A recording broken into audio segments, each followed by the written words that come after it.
Welcome back. In the previous lecture, we understood about inner joins. Let us continue our journey of learning about different types of joins. As a part of this lecture, we will understand how outer joins work. In the outer join, we have three types of joins. One is full outer join, the second one is the left outer join, the third one is a right outer join. How does the outer join work? As we already discussed, for any joins to work, we got to have two data frames, one on the left, another on the right. In outer join, outer joins evaluate the keys in both of the data frames and includes the rows that evaluate to true and also false. If you remember, in inner join, it includes only the records that evaluates to true. But in case of outer join, immaterial of whether the rows are evaluating to true or false, they will be included as a part of the resultant data frame. That is the difference. How do we go about using the outer join? It's pretty much same as that of the inner join. Here we create a join expression which includes the name, which includes the data frame, the key or column name on the left, and also we have another data frame and its key. That is the join expression. In terms of using the statement, we specify the join type as a just outer here, and this is the data frame.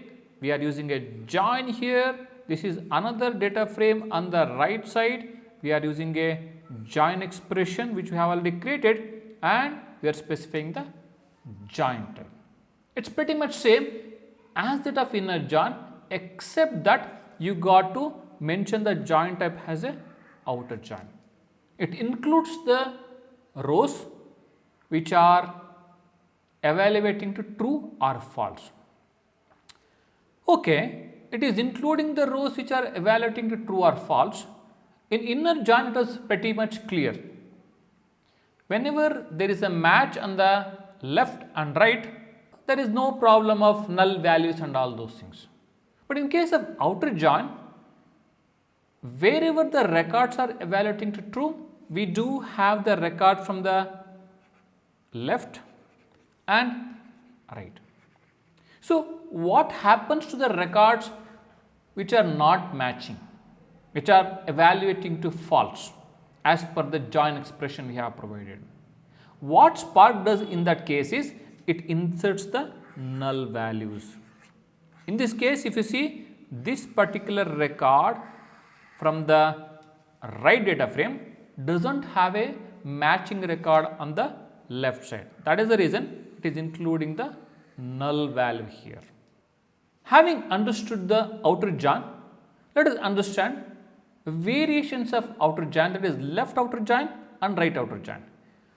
In the left outer join, it evaluates the keys in both the data frames. It includes all the rows from the left data frame and only the rows which are matching from the right data frame.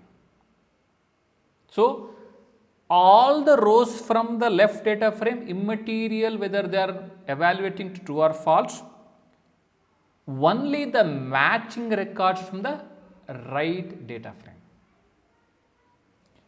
How do we go about using a left outer join? It is pretty much same as we did for the outer join, except that you got to specify the join type as left outer join.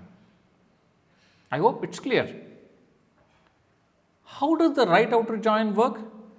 Right outer joins evaluate the keys in both of the data frames and include all the rows from the right data frame as well as any rows in the left data frame that have match in the right data frame.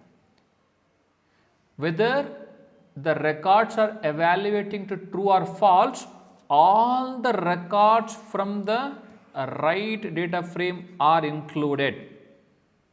Only the matching records from the left are included in the resultant data frame.